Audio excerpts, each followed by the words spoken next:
Quer ouvir um podcast? Esse aqui tá especialíssimo. Eu sou a Nilce Moreto. Eu sou o Leon Martins e nós batemos um papo com Marina Silva. Você conhece a Marina como política, mas ela é professora, historiadora, psicopedagoga e ambientalista. A Marina cresceu na Floresta Amazônica, conhece aquela região profundamente e essa conversa aqui foi gravada dias antes do auge da crise chegar no noticiário da crise provocada pelas queimadas na Amazônia. Na verdade, nenhuma notícia sobre a queimada tinha aparecido ainda quando a gente gravou esse podcast. Por isso que a gente não fez uma pergunta específica sobre o assunto, mas a conversa foi muito boa, porque a gente antecipou esse tema. E foi uma coincidência, porque a gente falou desse tema sem saber que uma semana depois, 2 semanas depois, ele ia virar o assunto do momento. Então é isso, acompanhe o nosso papo com Marina Silva. Espero que vocês gostem. Marina, muito bem-vinda aqui na nossa conversa, é um bate-papo, é uma mesa aberta e a gente está honrado de te receber aqui.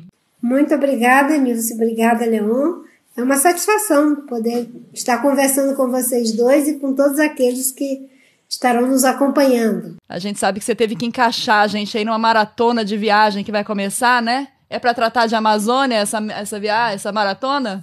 Na verdade, eu vou para a Colômbia e o Equador para uma roda de conversa com ex-ministros do meio ambiente, alguns especialistas, reitores de universidade, movimentos sociais, sobre a agenda socioambiental na América Latina, sobre o fortalecimento da democracia nesse momento difícil que o mundo está atravessando e que as posturas antidemocráticas e autoritárias também estão chegando ao nosso continente com uma força muito grande. Então é um processo de debate que eu já tenho há alguns anos, né, na América Latina. Vou estar lá também com o filósofo Bernardo Toro, que é um grande formulador na área do comportamento humano e principalmente na área de educação. Vai ser uma jornada de 10 dias, mas eu retorno o mais rápido que eu puder aqui para o nosso país, que aqui a situação também está muito difícil, né? Lá no Seringal, as pessoas, quando a situação estava assim, tinham um ditado que é muito batido, né? É como se a gente estivesse chamando o urubu de meu louro, né? Era um ditado que o meu tio usava sempre. É um ditado muito bom e muito propício, na verdade.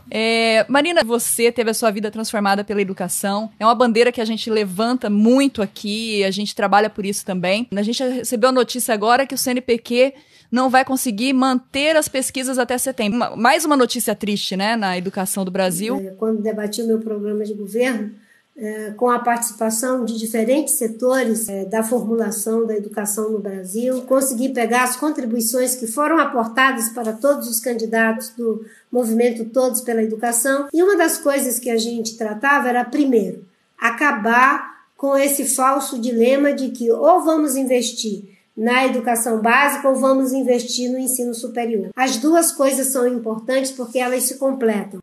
Aqui a gente vê programação sendo ensinada nas escolas, robótica, enquanto no Brasil a gente ainda está tendo que lidar com o analfabetismo funcional, inclusive de quem chega à universidade. São duas áreas cruciais, educação e meio ambiente. São áreas em que o investimento mal feito, a falta de planejamento, resulta em décadas de atraso e às vezes até não tem como reparar, né? Eu acredito que um dano ambiental, a devastação da floresta amazônica, por exemplo, ela não tem reparação, porque é um bioma que, uma vez destruído, você pode plantar outras árvores ali, mas você nunca recupera o bioma que foi perdido. Educação é a mesma coisa, gerações podem ser perdidas aí nesse processo de falta de visão, de falta de planejamento do governo. Esse cenário é pessimista assim mesmo ou sou eu que estou exagerando? Você está sendo realista. Onde não tem dinheiro para pesquisa, aonde se faz uma guerra contra o ato de ensinar com liberdade, a educação, a sala de aula, é o lugar onde a gente aprende a pensar. E não tem como aprender a pensar se você está dentro de uma forma digamos assim, dos ganchos e dos gatilhos ideológicos colocados por quem quer que seja. A universidade, as escolas, não é lugar de proselitismo ideológico e religioso, mas o debate, né, aberto, sincero, honesto, nos ensina, inclusive, a conviver na diferença e produzir muito conhecimento e capacidade relacional a partir dos diferentes olhares. No caso do meio ambiente, você tem toda a razão. Destruir Um bioma é quase um processo irreversível, são raríssimos os casos de regeneração, e existe a Mata Atlântica, tem uma facilidade de regeneração enorme, mas a Amazônia já é diferente. Você destrói a floresta nativa, vai nascer uma capoeira que, por mais que ao longo de décadas ela consiga ficar uma floresta até densa, mas ela não terá a mesma variedade e quantidade de espécies. As árvores com certeza não têm a mesma densidade de fibras que tem numa floresta nativa, como é o caso da Amazônia. E ainda você tem a perda dos serviços ambientais, né, dos serviços, sobretudo de regulação e tantos outros serviços que são prestados pela floresta. Por exemplo, a floresta amazônica é responsável pela produção de chuvas do Brasil. Nós produzimos na Amazônia 20 bilhões de toneladas de água por dia. Essa água é bombeada na forma de vapor pela energia do sol, num processo de evapotranspiração, que faz com que esse vapor venha para o sul, sudeste e o centro-oeste. É isso que faz chover, senão seria um deserto todas essas regiões do Brasil. As pessoas pensam, destruir a Amazônia. Você sabe quanto de energia seria necessário para bombear 20 bilhões de toneladas por dia de água na forma de vapor? Seriam necessárias 50 mil Itaipus, né? 50 mil Itaipus, ou 150 anos de pleno funcionamento a todo vapor da Itaipu brasileira para poder gerar um dia de energia para bombear a água que a floresta lança num dia. Então, quando você que está nos acompanhando aí ouvir essa nossa conversa, pense nisso antes de ficar dando like para quem está querendo destruir a galinha dos ovos de ouro, porque o Brasil só é uma potência agrícola porque é uma potência ambiental, e só é uma potência ambiental porque é uma potência florestal. A gente viu o ministro Ricardo Salles dizer que a floresta precisa de soluções capitalistas, o que é uma fala que quem entende de análise de discurso e tudo mais sabe que é para empurrar a discussão ambiental para a arena ideológica. É o discurso que o governo brasileiro tem adotado de que ligar as questões ambientais à esquerda. Nós estamos com barulho aqui, parece que começou uma reforma justo agora em cima da nossa cabeça. Começou nesse exato instante. Momento, mas eu acho que dá pra gente seguir. Esse microfone isola bem. Então tá. Eles querem levar essa discussão da preservação ambiental para a arena ideológica e transformar quem defende o meio ambiente em extrema esquerda. Como resgatar a coerência nesse debate com a máquina do governo inteira dizendo que preservar a floresta é coisa de vegano esquerdista, de esquerda cirandeira? Como a gente mantém o debate? Primeiro, a gente deve fazer o esforço para não baixar o nível do governo e do presidente. Manter o debate em alto nível. Porque eu sinto que eles fazem esse tipo de fala, muito mais para esconder suas incompetências, suas incapacidades de compreender e saber operar a agenda. Então, eles partem para a desqualificação, e se a gente fica na mesma frequência, a gente acaba não trazendo o debate para o lugar que a gente quer. Qual é o lugar que nós queremos? Vamos discutir a questão do desmatamento? Para combater desmatamento, tem uma série de passos que precisam ser dados. O primeiro deles é fortalecer o Sistema Nacional de Meio Ambiente, destruindo o IBAMA, o ICMBio, o Serviço Florestal Brasileiro, desqualificando os servidores dos órgãos ambientais, retirando os recursos da área ambiental para que não se possa fazer a fiscalização, as operações. Não vamos conseguir reduzir desmatamento. Parando de criar as unidades de conservação nas áreas que são sensíveis para a proteção da biodiversidade e evitar a grilagem, sem fazer isso a gente não consegue reduzir desmatamento. Desrespeitando aqueles que são naturalmente os protetores da floresta, da biodiversidade, dos rios e lagos, que são os índios, os caboclos, os ribeirinhos, os caiçaras, os gerazeiros, as quebradeiras de coco, a gente não consegue proteger floresta nem reduzir desmatamento. Então, eles vão para esse discurso, eu diria, bastante desqualificado, para que a gente não mostre os caminhos que precisavam ser andados, porque dessa forma, eles têm condição de debater. A pior coisa é a gente combater aqueles que estão, digamos, nos atacando utilizando as mesmas armas, porque a gente acaba se transformando neles. E se existe uma coisa que os ambientalistas não podem, em hipótese alguma, se transformar, né, em algo similar ao Salles e ao Bolsonaro. Marina, mas eles têm a máquina. A desconstrução, ela não é só verbal, ela não é de discurso. Eles estão realmente mexendo na máquina, né? A gente teve a demissão do Galvão por apresentar dados científicos. É uma resistência um pouco mais difícil, né? Com certeza.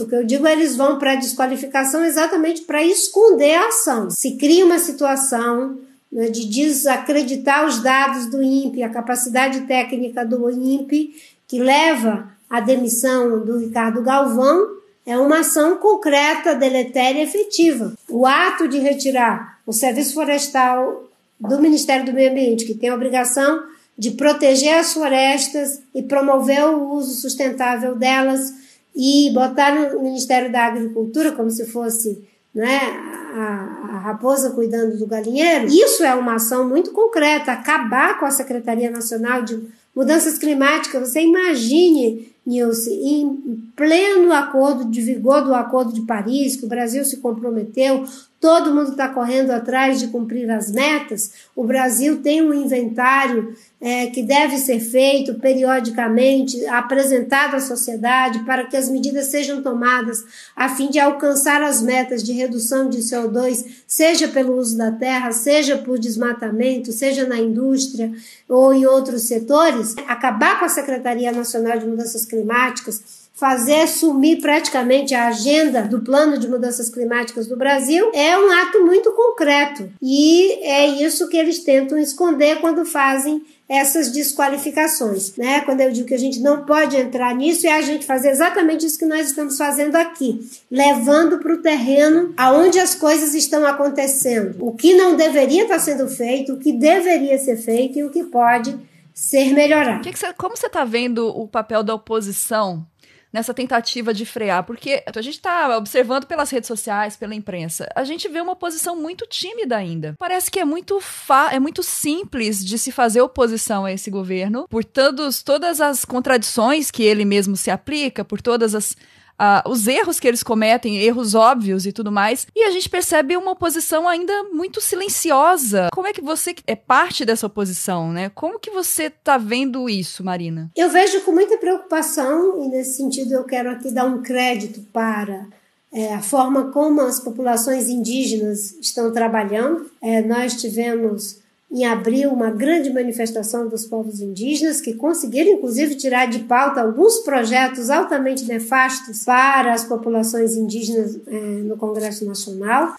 Agora mesmo a Marcha das Mulheres Indígenas, tivemos aí a Marcha das Margaridas com mais de 100 mil mulheres aqui em Brasília, mulheres agricultoras. Existe uma parte da sociedade que está se movimentando, as lutas de resistência dentro das universidades, dos estudantes, dos professores. O movimento ambientalista, você sabe disso, a gente tem feito, nós não somos um movimento de massa, né? Mas temos feito um trabalho, tivemos a oportunidade de fazer um manifesto inédito de 8 ex-ministros de meio ambiente, mostrando que o trabalho na área ambiental de décadas estava sendo destruído. Tudo isso é um esforço de colocar um freio nessa avalanche destrutiva que está aí em várias agendas de educação, de direitos humanos, de meio ambiente, enfim. Mas nós temos uma questão concreta. Uma delas é o fato de que a oposição tradicional, da lógica direita-esquerda, essas coisas, tem um problema grave. Foi ficando desacreditada, completamente criticada pela sociedade em função do envolvimento em graves casos de corrupção. Não todos, obviamente, mas o Partido dos Trabalhadores, juntamente com o PMDB, que no passado era o Partido da Resistência Democrática, o próprio PSDB, estavam imbricados na corrupção. Então isso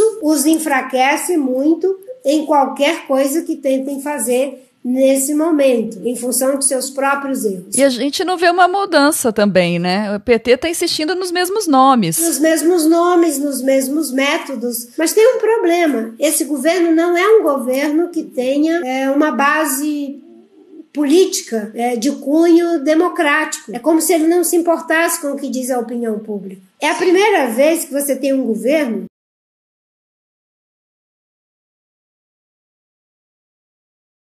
da sociedade, da opinião pública, dos diferentes setores, ele é que quer pressionar a sociedade, pressionar os diferentes setores para se enquadrarem na cartilha dele. E ele tem conseguido isso, né? Quando você tem um governo que não se constrange, que não se sente afetado, que se sente até elogiado, quando alguém diz que ele não respeita direitos humanos, quando alguém diz que ele quer destruir o meio ambiente, eles se sentem até elogiados. Fica muito difícil, porque em outros governos, mesmo eu discordando deles, mas tinha pelo menos um mínimo de constrangimento. Esse governo não tem nenhum constrangimento. Eu desconfio que sequer ele tem consciência das suas incompetências para lidar com os temas que estão aí colocados e que já têm causado muito prejuízo para o Brasil em todos os sentidos. É só ver agora o que está acontecendo com o agronegócio brasileiro. Eles estão sofrendo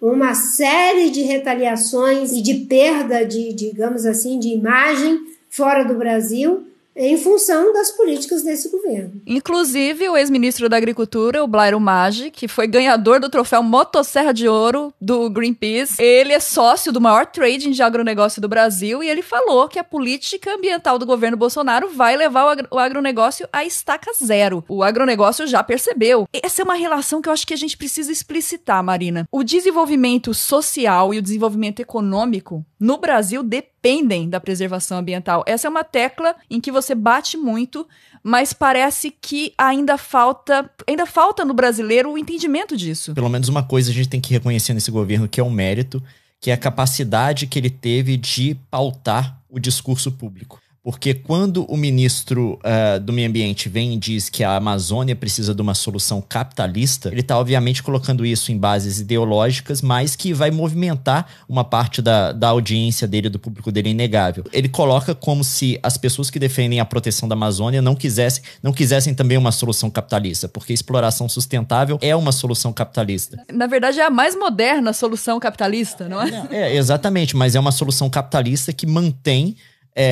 o meio ambiente preservado para que outras gerações possam fazer o uso dele também. E não é essa exploração predatória que tem agora que vai permitir que essa atual geração faça uso daqueles recursos e os filhos dessa geração já não tenham mais daquilo. Mas, de qualquer forma, o governo conseguiu, de forma efetiva, pautar linguisticamente essa discussão de uma forma que consegue movimentar a base dele de uma forma efetiva e de uma forma que até contra a realidade. Ele conseguiu criar de alguma forma um campo de distorção da realidade com base nessa pauta linguística, nessa modificação linguística do discurso e das coisas que a gente tem dito no país nas últimas décadas, que mantém a base dele, mantém a estrutura de sustentação dele. É uma coisa muito estranha de se perceber. Parece mística, inclusive. Parece mística, quase. A gente vê esse fenômeno no Brasil já, seja pelo lado da direita, pelo lado da esquerda tradicionais, de seguidores incondicionais, quase um dogma, uma religião. Não importa a realidade, o que importa é seguir o líder e acreditar de forma cega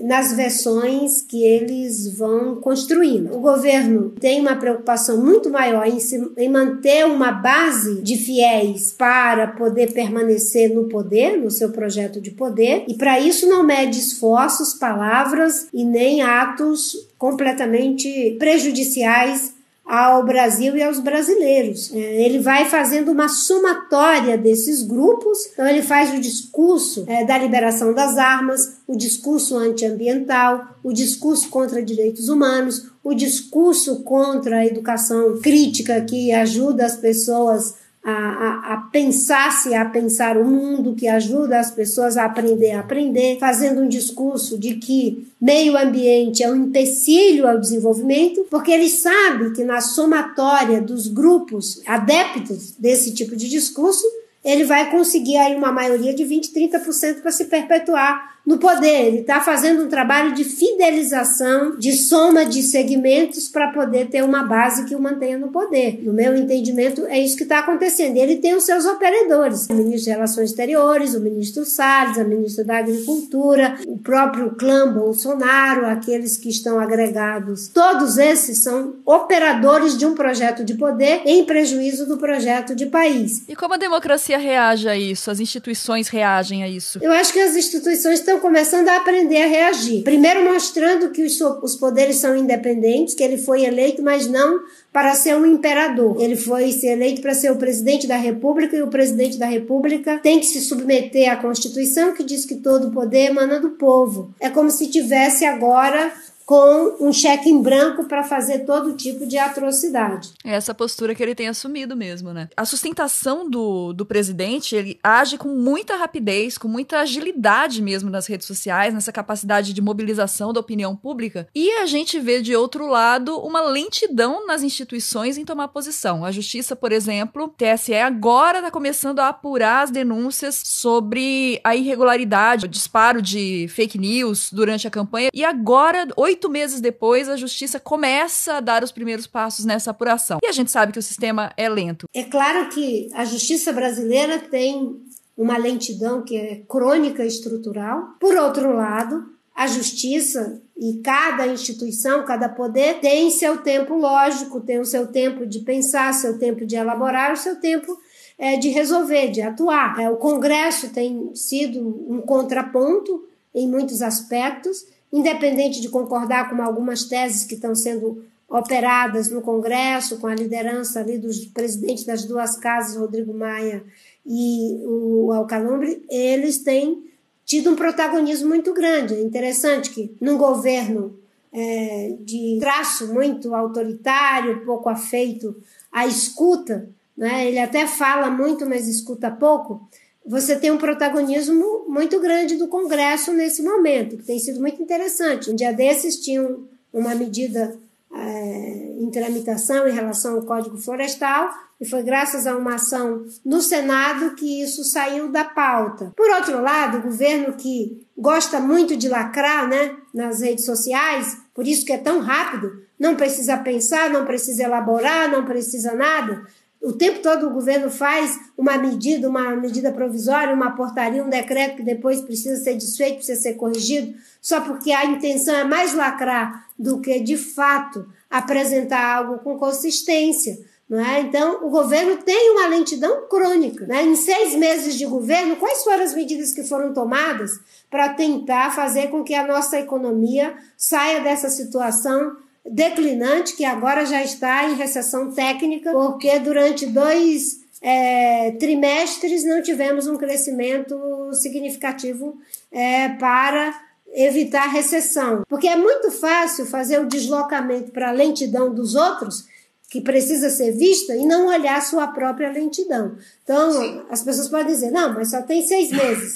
Mas em 6 meses já dava para ter apresentado um plano que discutisse, para além das reformas, qual é a agenda de investimento que se vai fazer para que a economia volte a crescer, né? Qual é a postura que se deve ter para dar segurança jurídica para que os investidores externos possam ajudar a que a economia do Brasil volte a crescer e gerar empregos. Pelo contrário, o governo dá sinais completamente errados com a agenda antiambiental, com a desqualificação de parceiros importantes, como a França, a União Europeia de um modo geral, mas sobretudo a Alemanha, a Noruega. O governo acaba de dispensar 3 bilhões a fundo perdido do governo da Noruega e do governo da Alemanha, e vai tomar empréstimos de um banco dos BRICS, tendo que pagar juros. Pois é uma medida de rasgar dinheiro, né? É uma medida pouco inteligente. E aí abre mão do INPE, que faz um trabalho sério e competente, para contratar uma empresa privada, e ainda ficam dizendo que estão sem recursos para atender a sociedade. Isso que a gente estava conversando, acho que aí entra também a abordagem do Leon dessa mística da opinião pública, porque, de fato, há uma inoperância do governo, mas, ao mesmo tempo, uma velocidade de jogar informação na rede, de jogar pequenas atitudes, A gente fala que é um presidente vereador, né? Ele microgerencia algumas decisões, é radar na rodovia, é direção da PF.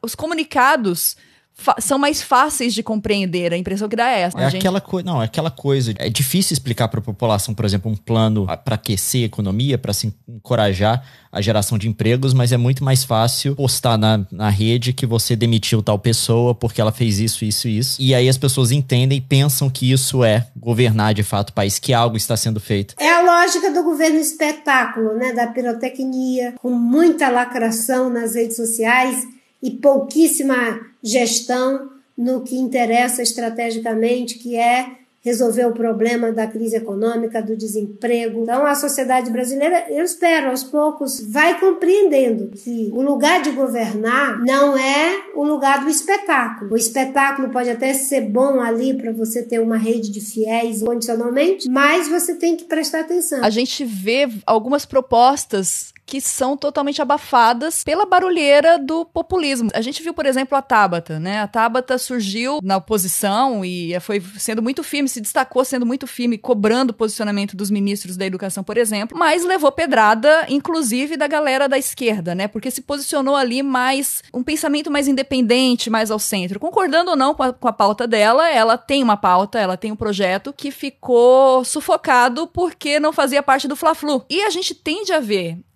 as propostas que são independentes. Eu vejo muito a rede com essa postura também, de uma proposta que não se alia a nenhum dos lados, levando pedrada dos dois lados e sendo sufocada com isso. Pode haver o projeto, mas a comunicação desse projeto tá abafada. Foi um problema para você durante as duas campanhas, não só seu problema, mas de várias outras frentes que não eram extremistas, que não eram polarizadas, encontraram dificuldade para comunicar a sua mensagem para a população hoje. É um desafio muito grande, Nilson.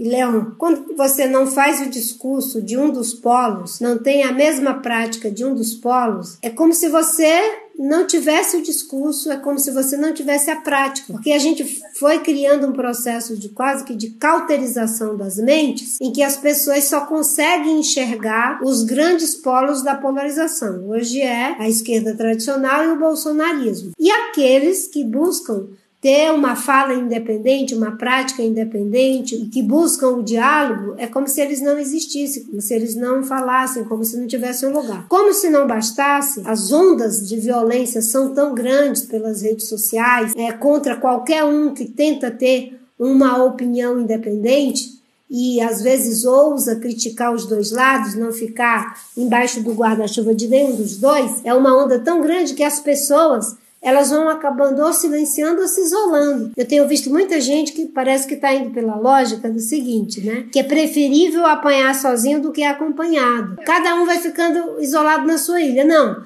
eu tenho que defender a liberdade de imprensa, essa é a minha causa, não posso abrir mão. Mas se eu for defender aquilo que eu concordo, que é defender os direitos humanos, os direitos dos indígenas, eu vou apanhar pela minha causa e ainda vou apanhar por causa da causa dos índios. Então eu não vou me meter com a história de índio. Se ainda que eu tenha que carregar aqui o meu fardo da minha luta, eu ainda for me meter com esse negócio de meio ambiente, de marina, não sei o quê, aí a gente vai ficando fragmentados e a gente não consegue criar uma argamassa que nos una, esses que têm uma fala independente, um olhar independente, e nem um território onde a gente possa, digamos assim, existir. Eles estão criando uma forma de suprimir a existência daqueles que não são assimilados por eles, né? A resistência é o tempo todo blocada, né? Emparedada por essa tentativa de que você tem que ser assimilado por um dos lados, ou pedir abrigo a um dos lados. E aí eu acho que cabe a cada pessoa individualmente, né? Pensar o seguinte: o que eu estou fazendo desse lado, me comportando desse jeito, pensando desse jeito? É só a gente olhar para as relações micro, né? O que aconteceu nessas últimas campanhas, envolvendo até a relação das pessoas, digamos assim, no seu aspecto mais íntimo, mais doméstico, da própria família, ou do ambiente de trabalho, ou dos amigos, em que as inimizades foram aumentando. A gente não constrói nada pela falta de diálogo, pela falta de respeito com aqueles que pensam diferente da gente. Você vê alguma iniciativa dos partidos de oposição, dos líderes dos vários partidos da esquerda, mesmo que a gente tire o PT da equação, os demais partidos, eles estão se mobilizando? Existe algum movimento nos bastidores a respeito de fortalecimento, uma união? Olha, tem havido diálogo, sim. Eu tive a oportunidade de estar com o ministro Ciro Gomes por 2 vezes. Durante o período em que ainda estávamos debatendo a fusão, tive a oportunidade de dialogar com o presidente hoje Cidadania do PPS. A rede tem dialogado com esses partidos, inclusive com o Partido Verde, que tive o Eduardo Jorge como meu vice. Mas eu acho que o grande desafio não é nem o que as lideranças partidárias e os partidos poderão fazer. É como eles podem ser, inclusive, um exemplo, uma espécie de ativador, um ponto de acupuntura, para que haja também um distensionamento na própria sociedade. Porque nesse momento, se um partido quiser liderar, uma liderança só quiser capitalizar, a gente atrapalha o processo. E como o que está em jogo é muito grande, é preciso, como eu costumo brincar, que a gente olhe de baixo para cima para ver o que está acima de nós. E acima de nós está a democracia, acima de nós está a proteção do meio ambiente, acima de nós está o cuidado com a vida das pessoas, o futuro dos nossos filhos. Eu tenho uma dúvida em relação a qual seria a estratégia de comunicação que especificamente a oposição ao governo Bolsonaro tem articulado recentemente, porque em termos do governo, o governo é extremamente efetivo na estratégia de comunicação dele. É extremamente efetivo. Isso é um mérito que não dá para tirar do Bolsonaro e das pessoas que estão em volta dele trabalhando na estratégia de comunicação dele. E eu sempre volto para um exemplo histórico, porque é um exemplo extremo, e é bom a gente analisar os exemplos extremos para ter uma ideia de como que as coisas podem funcionar. Se você pegar, por exemplo, o exemplo do nazismo na Alemanha, não tô traçando um paralelo com o Brasil, eu não sou alarmista desse jeito, mas uma coisa que eu tava tweetando outro dia, na última eleição livre que você teve na Alemanha, antes do Hitler chegar ao poder e começar a reprimir a oposição, você teve uma eleição em que o partido nazista teve por volta de 1/3 dos votos, só que se você somar os votos dos dois principais partidos de esquerda, o Partido Socialista e o Social-Democrata, eles tinham mais cadeiras no parlamento alemão do que os nazistas. A oposição de esquerda era efetivamente maior em termos da representação diante do povo alemão do que o nacionalsocialismo era. Mas, de qualquer forma, o nacionalsocialismo conseguiu chegar no poder e começou a perseguir esses outros partidos, de forma que o Hitler eventualmente se tornou o líder único inquestionável do país inteiro. E isso porque eles tinham uma estratégia de comunicação muito boa, isso é inegável. Eu fico me questionando por que a esquerda, a exemplo do que aconteceu na Alemanha na época, tá acontecendo agora no Brasil, ela permanece dividida diante de uma ameaça. Eu não tô comparando as duas coisas dizendo que é o mesmo, mas só, tipo assim, a estrutura dos eventos históricos no momento.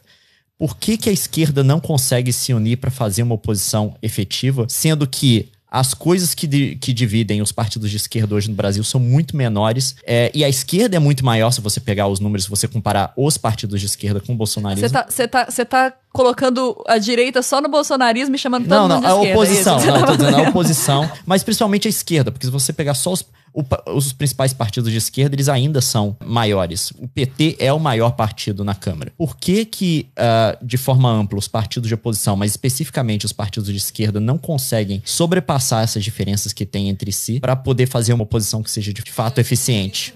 Diante de um risco que aparentemente é maior. Tem uma dificuldade que é da natureza do próprio momento que o Brasil vive, né? Acho que a Lava Jato deu, sim, uma grande contribuição no combate à corrupção. Uma parte da esquerda e da centro-esquerda se envolveram em gravíssimos casos de corrupção e isso criou um incômodo. Não tem como você dizer, passa por cima de tudo isso, agora somos todos irmãos, não existe corrupção, agora é todo mundo junto porque tem o mal maior sem que ninguém faça autocrítica. Tem essa dificuldade de um lado. Por isso que eu insisto, essa união tem que vir pelo lado da sociedade. Se for pelos partidos, pelas lideranças políticas, inclusive eu, não vai acontecer. Se tiver algo da sociedade que seja grandioso em que os partidos sejam diluídos em tudo isso também, sem a pretensão de querer dirigir, sem a pretensão de querer aparelhar, eu acho que se tornará bem mais efetivo, porque a instrumentalização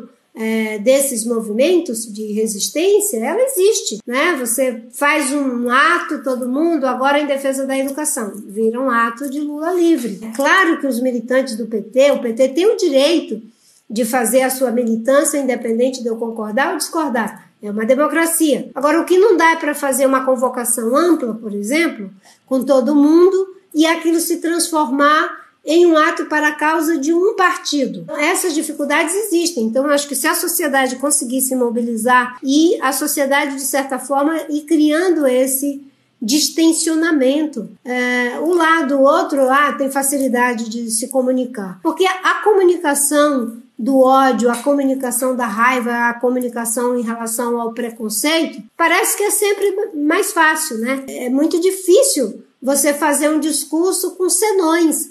Pode sim desenvolver, desde que proteja os recursos hídricos. Pode sim ter uma escola que seja, digamos, privada, desde que se assegure o sistema público de educação para todos. Você está sempre tendo que fazer nuances, é muito difícil. Falar com nuances é complicado. Quando alguém vem e diz, não, acaba com o licenciamento, isso atrapalha o emprego. É muito fácil, comunica na veia. O problema do atraso de alguns estados é porque tem muita unidade de conservação, tem muito índio para pouca terra. Veja que é um discurso que é injusto, é desqualificado e que tem uma grande aderência, porque a gente quer um mundo sem senões na política. Não pode existir uma política sem senões. E é incrível como as pessoas não fazem determinadas relações. Poxa, se eu sou uma pessoa de fé, eu tenho que pensar o seguinte, estão mandando detonar a criação. Como é que eu amo o Criador e quero que detone a criação? Se eu sou uma pessoa que eu digo que eu defendo o amor, a compaixão, etc, etc, como é que eu embarco de chofre em um discurso e uma prática política que celebra a pena de morte, que celebra a violência contra as minorias, não é? Eu fico pensando, né? Jesus Cristo visse certas coisas, com certeza ele ficaria muito triste. Ele ia dizer, olha, eu nunca saí dizendo para discriminar pessoas, eu nunca saí dizendo que se deve fazer o julgamento sumário de ninguém, Maria Madalena que o diga. Acho que precisa ter um movimento de espelho. Isso que eu estou dizendo e que eu estou chancelando, que eu estou aprovando, que eu estou aplaudindo, é coerente com aquilo que eu venho dizendo que pratico ou que defendo, ou eu estou usando isso para pelo menos ter uma válvula de escape para soltar através desse lugar as coisas que eu estou reprimindo dentro de mim mesmo. Eu gostaria mesmo de ser uma pessoa violenta, né? Nesse espaço aqui, como eu tenho que parecer que eu sou bom, que eu sou isso, que eu sou aquilo outro, eu tenho uma atitude. Mas se tem alguém que faz o discurso da violência, esse eu vou bater palma, porque como disse o Freud, né,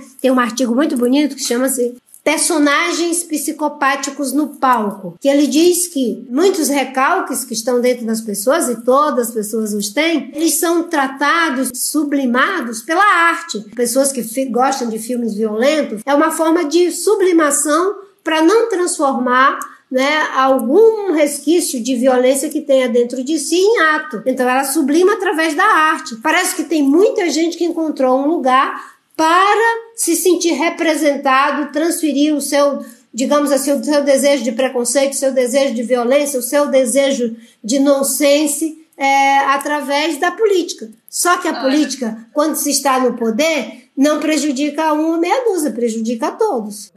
Mas aí não é nem questão de sublimar esses sentimentos, ali eles estão sendo realizados de fato, né?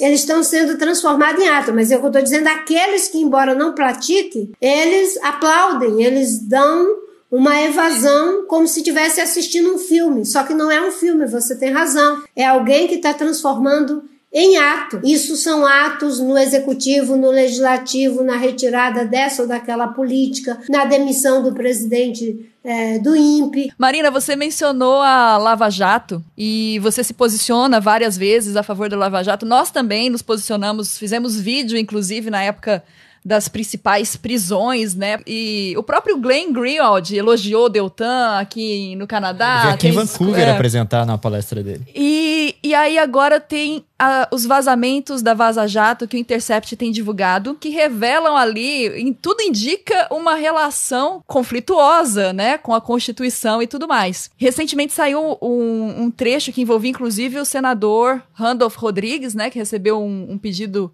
para fazer uma arguição de descumprimento de preceito fundamental, é isso, se eu não me engano, o nome, contra o Gilmar Mendes. Tanto o senador quanto a rede negaram que tenham sido usados pelo Ministério Público, mas havia essa relação, porque pra gente dá a impressão que a rede foi usada pelo Ministério Público, não, Marina? Primeiro uma coisa, um partido político e um parlamentar, ele pode receber sugestão o tempo todo, certo? e ele acata essas sugestões pelo julgamento do mérito que ele faz. O senador deu uma posição de que ele não tinha tido nenhum tipo de relação, e isso é o posicionamento dele nas redes sociais. Ele mesmo gravou um vídeo dizendo isso. Agora, a rede, como partido político que na sua executiva entrou com a ação, o que ela queria era que o Beto Richards não fosse solto, mesmo tendo praticado crimes. A rede entrou com a ação pelo mérito e não por qualquer outra razão, nem contra o Gilmar Mendes, nem contra o Beto Richards, a favor do Brasil, a favor da democracia, a favor do Estado Democrático de Direito, a favor da lisura dos processos, para o bem do próprio Poder Judiciário. Essa é a diferença. Então, o que a justiça, e a lei diz é que não pode haver nenhum tipo de combinação entre aqueles que estão investigando, instruindo as investigações e o juiz. Existem mecanismos para punir o próprio CNJ, o próprio Ministério Público, o próprio Supremo, tem suas competências para tratar dessas questões. O que eu tenho insistido é o seguinte: ninguém defende que se extrapole os cânones da lei no julgamento de quem quer que seja, por qualquer que seja o interesse. É preciso assegurar o mais amplo direito de defesa. Agora, o que não se pode é querer usar esses erros que foram cometidos,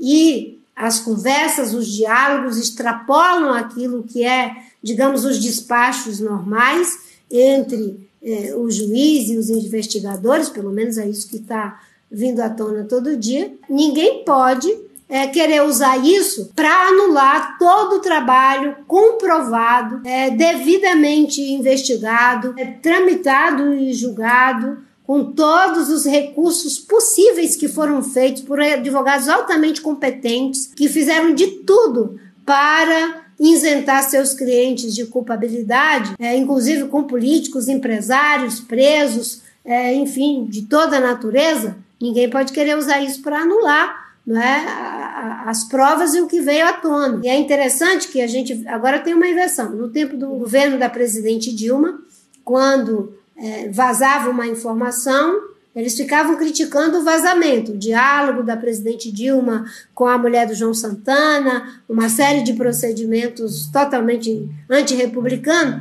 Mas isso aqui não deveria ter vazado. O problema é o vazamento. Ninguém se atinha ao conteúdo do que estava ali. E agora a gente tem a mesma coisa. O veículo pelo qual a realidade apareceu é o único objeto de fala do governo, quando, na verdade, não se pode ter dois pesos e duas medidas. Erros que sejam praticados, de quem quer que seja, devem ser devidamente investigados com as punições adequadas para a gravidade de cada ato. Eu acho que a grande lição que fica para a gente, Leon e Nilce, é de que os fins não justificam os meios. Os meios e os fins devem ser compatíveis. Não existe um fim que é nobre que não tenha meios que sejam igualmente nobres. O meio correto é o meio que respeita a lei. Seja para quem é investigado, seja para quem investiga, seja para quem é julgado, seja para quem julga. É isso. Muito obrigada pelo seu tempo, Marina. Muito obrigada pela conversa.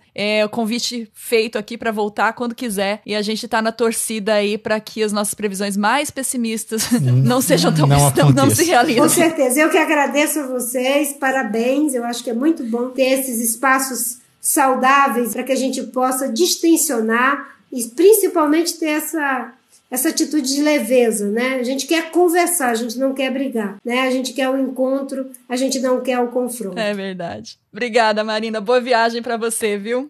Muito obrigado. E obrigada a você, meu querido e minha querida, que ficou com a gente aqui até o final dessa conversa. Você que tá ouvindo pode mandar sugestões de convidados pra gente aqui no Quero Ouvir Podcast. É só mandar pelo Twitter, usando a hashtag Quero Ouvir Podcast. E se você ainda não ouviu, ouça também o bate-papo que a gente teve com a Sônia Bride, jornalista da Globo, super querida, conhecedora também da pauta ambiental. E o primeiro episódio do Quero Ouvir Podcast foi com ela e foi sensacional. E a gente tratou de um outro tópico também que é muito interessante sobre meio ambiente, porque a gente falou muito da China, porque ela já morou lá, ela foi correspondente na China. Então é isso, hiper recomendado, e a gente vê no próximo. Até mais. Tchau.